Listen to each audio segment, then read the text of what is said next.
Hello guys, Mumbai Indians அவங்களோட வெற்றி பாதையை தொடங்கிட்டாங்க. ஸோ செகண்ட் வின் பண்ணிட்டாங்க. ஸோ இவங்களும் இப்போ நாங்களும் இந்த ஐபிஎல்ல இருக்கோம் அப்படின்ற மாதிரி அவங்களும் ஐபிஎல் ரேஸை ஒரு பக்கம் ஸ்டார்ட் பண்ண ஆரம்பிச்சிட்டாங்க. ஸோ இது எல்லாருமே மும்பை டீமுக்கு வந்து ரொம்ப சந்தோஷமா இருக்கும். அது மட்டும் இல்லாமல் மும்பை ஃபேன்ஸ்லாம் ஒரே ஹாப்பியாக குஷியாக இருப்பீங்க. ஏன்னா அந்த மாதிரி ஒரு இன்னிங்ஸ் தான் இன்னைக்கு மும்பை இந்தியன்ஸ் விளையாடி இருக்காங்க. ஸோ வேற லெவலாக இருந்ததுங்க மேட்ச் பொறுத்த வரையும். கிட்டத்தட்ட 186 ரன்னை சேஸ் பண்ணி முடிச்சிட்டாங்க ஒரு 18 ஓவருக்குள்ளேயே. ஸோ அவங்களுக்கு எல்லாமே இன்னைக்கு ப்ளஸ் தான். ஸோ பவுலிங்காக இருக்கட்டும், பேட்டிங்காக இருக்கட்டும், எல்லாமே ப்ளஸ் தான். ஸோ ஸ்டார்டிங் ஆரம்பிக்கும் போது மட்டும் கொஞ்சம் பயமாக இருந்திருக்கலாம். என்னடா ரோஹித் சர்மா இல்லையா கேப்டனா அப்படின்ற மாதிரி. இன்னைக்கு சூரியகுமார் தான் கேப்டன் பண்ணாரு. ரோஹித் சர்மாவுக்கு வந்து இந்த ஸ்டொமக்கில் ஏதோ ஒரு இஷ்யூ இருந்ததால அவர் இம்பாக்ட் பிளேயராக இருந்து வந்து செகண்ட் இன்னிங்ஸில் பேட்டிங் விளையாடினாருங்க. எங்கே இந்த மேட்ச் மும்பை இந்தியன்ஸ் ஜெயிக்கிறது கையில் வந்ததுன்னு பார்த்தீங்கன்னா, ஸோ 180 ஒரு டார்கெட்டு சேஸ் பண்ணக்கூடிய டார்கெட் தான். பட் அதை பவர் பிளேவை கரெக்டாக யூஸ் பண்ணாங்க ரோஹித் சர்மா மற்றும் இஷான் கிஷன். அதில் வந்து அவங்களோட மெயின் பவுலர் ஸ்பின்னர்ஸை செட்டில் ஒன்னே விடலங்க. ஸோ வருண் சக்கரவர்த்தியாக இருக்கட்டும், சுனில் நரேனா இருக்கட்டும், இவங்க 2 பேரும் செட்டில் பண்ணாமல் விடாம ஸோ அவங்களோட மெயின் பவுலர்ஸை டார்கெட் பண்ணிட்டா அவங்களுக்கு ஆன்சரே கிடையாது அப்படின்றத முதல் ஓவர்லேயே சுனில் நரேனை 22 ரன் டார்கெட் பண்ணாரு இஷான் கிஷன்.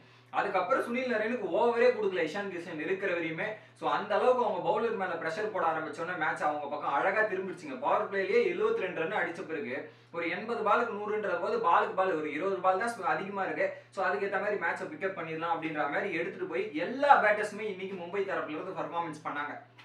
ரோஹித் சர்மால இருந்து அதுக்கப்புறம் முக்கியமா சூரியகுமார் யாதவ். ஸோ பயங்கரமான 25 பால்ல 43 ரன் கேப்டன்சி பொறுப்பெடுத்த உடனே நம்ம எதனா பண்ணணும் அப்படின்ற மாதிரி அந்த கேப்டனா சேஞ்சஸ் இதெல்லாம் பண்ணிட்டு இருந்தாரு. பட் பேட்டிங்லயும் வந்து என்னோட திறமை இருக்கு, நான் ப்ரூவ் பண்றேன் அப்படின்ற மாதிரி பேட்டிங்ல அவரோட திறமையை வெளிப்படுத்தியிருக்காரு.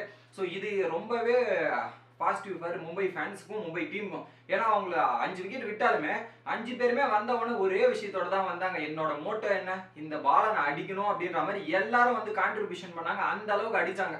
ஒரு பக்கம் மும்பை இந்தியன்ஸ் ஜெயிக்கிறதுக்கு இதெல்லாம் நடக்குது. பட் இன்னொரு பக்கம் கொல்கத்தா சைடு போட்டீங்கன்னா அவங்களோட தோல்வி எங்க வந்ததுன்னு பாத்தீங்கன்னா ஒன்னே ஒன்றுதாங்க.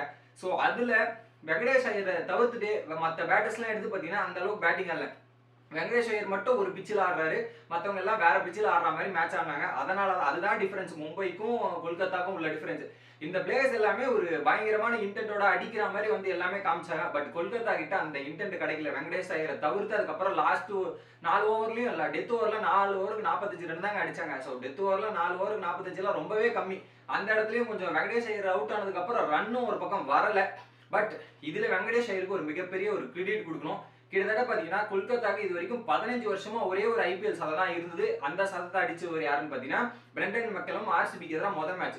அதுக்கப்புறம் இப்போ ஒரு சதத்தை அடிச்சிருக்காரு வெங்கடேஷ் ஐயர். அதுவும் அவர் சாதாரணமாலாம் அடிக்கலங்க. நடுவுல வந்து அவர் கால் இன்ஜுரி இருக்கு. ஸோ அதுல வந்து டபுள்லாம் அவரால் ஓடவே முடியல. கால் நோண்டிக்கிட்டு தான் ஓடிட்டு இருந்தார். ஸோ அந்த வலியெல்லாம் பொறுத்துக்கிட்டு ஸோ இந்த ஒரு 100 அடிச்சு கொல்கத்தாக்கு வந்து நல்லா கான்ட்ரிபியூட் பண்ணதும் இல்லாம ஆரஞ்சு கேப்பையும் வாங்கியிருக்காரு. 233ல இருந்து 1 ரன் எக்ஸ்ட்ரா போய் அந்த ஆரஞ்சு கேப் வாங்கியிருக்காரு. செம்மையா பெர்ஃபார்மன்ஸ் பண்ணாரு. அந்த அளவுக்கு 6 அடிச்சாரு. கிட்டத்தட்ட 10 6 அவங்க டீம்ல அடிச்சாலும் அந்த 9 6 இவர் தான். இன்னைக்கு பொறுத்தவரையும் வான்கடே ஸ்டேடியத்துல ஃபுல்லா சிக்ஸர் மழையில் ரொம்பி வழிஞ்சது. ஸோ மும்பை இந்தியன்ஸ் ஜெயிச்சது. அந்த ஸ்டேடியத்திலேயே செம்ம சப்போர்ட் இருந்தது. ஒரு பக்கம் இன்னைக்கு மும்பை இந்தியன்ஸ் தரப்புல ஸோ அவங்களோட ஜெர்சி போடாம ஸோ இந்த உமன்ஸ் ஐபிஎல்ல இருந்த மும்பை டீமோட ஜெர்சி போட்டு இன்னைக்கு மேட்ச் விளையாடினாங்க. ஸோ இது உமன்ஸ் எல்லாருக்கும் டெடிகேட் பண்ற மாதிரி இன்னைக்கு மேட்ச் விளையாடினாங்க. அதுக்கேற்ற மாதிரி மேட்ச் ஜெயிச்சதும் அவங்களுக்கு பெருமையா இருக்கும். மேட்ச் ரொம்ப நல்லாவே இருந்ததுங்க. இதுல குறிப்பா சொல்லணும்னா